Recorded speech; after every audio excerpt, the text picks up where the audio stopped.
মাছ মাছ দেখো মাছ দেখো কোয়ালিটি মাছ পুরো যোগাযোগ নম্বরটা কই দিও যোগাযোগ নম্বর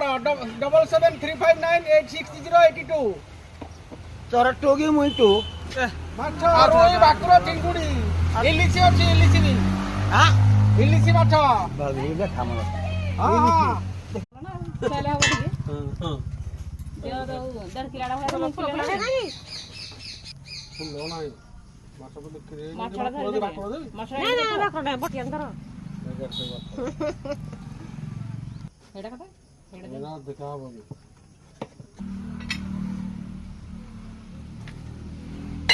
এনে মাছটা কোনে পুরা লস আমার পাই 1300 300 মাছ হবে কাটা কাটা বউনো কাটা